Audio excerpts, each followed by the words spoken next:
everyone!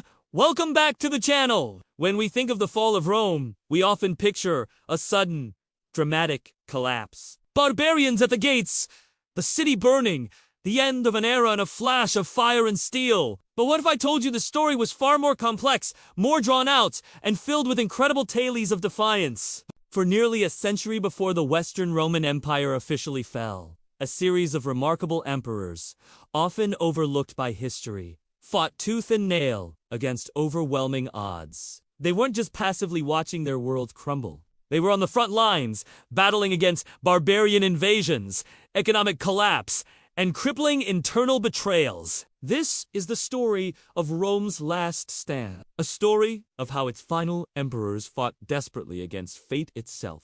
Let's rewind the clock to the late 4th century. The Roman Empire is a giant on shaky legs. It's split into two halves, East and West, and the West is in serious trouble. Constant civil wars have drained its treasury and manpower. Its borders are vast and porous, and massive groups of people, who the Romans called barbarians, are pressing in from all sides, pushed by climate change and the arrival of the fearsome Huns from the east.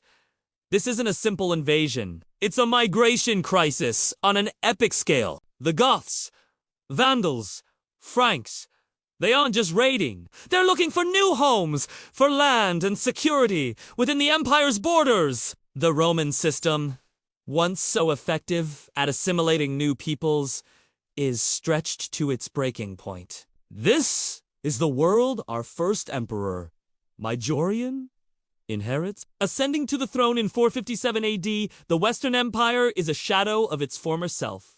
Gaul is overrun, Spain is lost, and North Africa, the breadbasket of Rome, has been conquered by the Vandals, who now have a powerful fleet and are raiding the Italian coast. What's left of the empire is essentially just Italy. Most would have given up. But not Majorian. Majorian was a true soldier empire, a throwback to the glory days of Trajan He immediately launched a series of brilliant military campaigns. He marched his army over the Alps into Gaul, defeating the Visigoths and forcing them back into a treaty. He then turned his attention to the Burgundians, smashing their forces and re-establishing Roman authority. In just a couple of years, he had reclaimed most of Gaul, a feat that seemed impossible just moments before. His ultimate goal was to reconquer North Africa from the Vandals. He spent 2 years assembling a massive invasion fleet in Spain, the largest Rome had seen in centuries. This was it, the final gamble to save the West. But betrayal was a constant poison in late Roman politics. Just before the fleet was set to sail, it was destroyed in port by traitors, likely bribed by the Vandal king. His grand plan shattered, Majorian returned to Italy, only to be ambushed, deposed, and executed by his own powerful general Rism. And just like that, Rome's best hope in a generation was gone. Majorian's reign lasted only 4 years, but it showed that the Roman spirit, the will to fight and to win, was not yet dead. After Majorian, the Western Empire was mostly controlled by powerful barbarian generals, the so-called masters of the soldiers, like the very same Ricimer who had Majorian killed. They propped up a series of weak, ineffective puppet emperors in Italy. But even in this era of decay, flickers of Roman resistance endured, often in the most unexpected places. He was Majorian's commander in northern Gaul.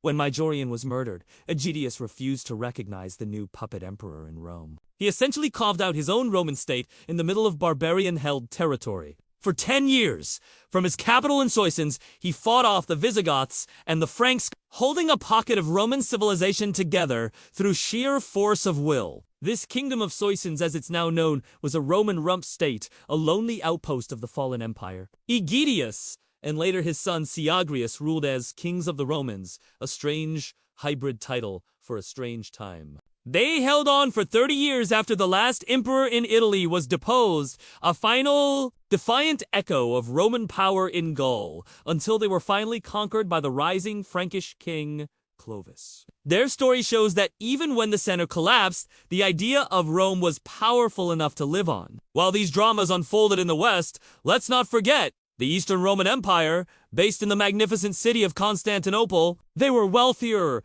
more stable, and still saw themselves as the true inheritors of the Roman legacy. Occasionally, they would try to intervene and help their struggling Western cousins. One of the most ambitious attempts was a massive joint naval expedition against the Vandals in 468 AD. The Eastern Emperor Leo I spent a fortune to assemble an armada of over 1,000 ships and an army of tens of thousands of soldiers. The plan was to finally crush the Vandal kingdom in North Africa and restore the vital grain supply. The scale of this operation was mind-boggling for the 5th century. At first, it was a stunning success. The Roman fleet landed in Africa and began pushing the Vandals back.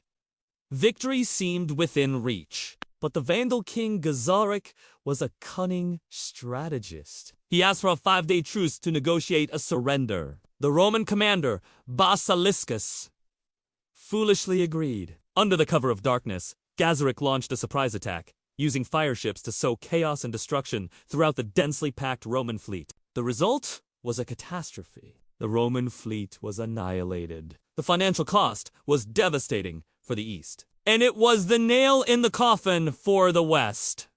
After this failure, Constantinople largely gave up on saving Italy. The West was truly on its own.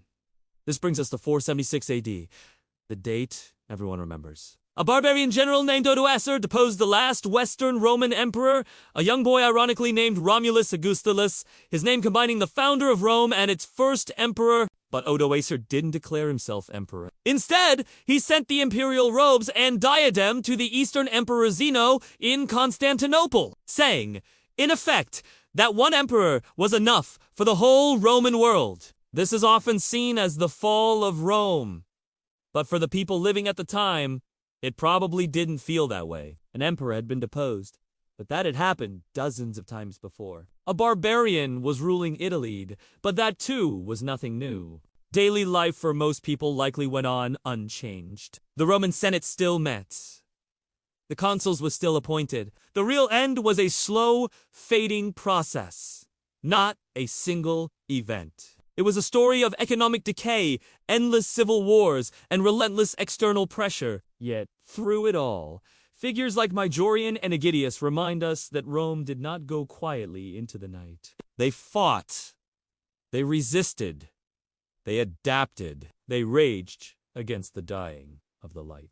Their stories are a powerful testament to human resilience in the face of unstoppable change. They show us that even when facing what seems like inevitable collapse, the fight itself has meaning. The struggle to preserve what you love, even against impossible odds, is a story worth telling. The Roman Empire didn't just fall. It was defended to the very last by heroes who have been largely forgotten. So, what do you think? Does learning about these last-ditch efforts change how you see the fall of Rome? Let me know your thoughts in the comments below. It's a fascinating period of history that deserves more attention. Thanks so much for watching. If you enjoyed this journey into the twilight of the Roman Empire, please hit that like button, and do UNT forget to subscribe and ring the bell so you do UNT miss our next historical deep dive. We've got plenty more stories to tell. Until next time, stay curious!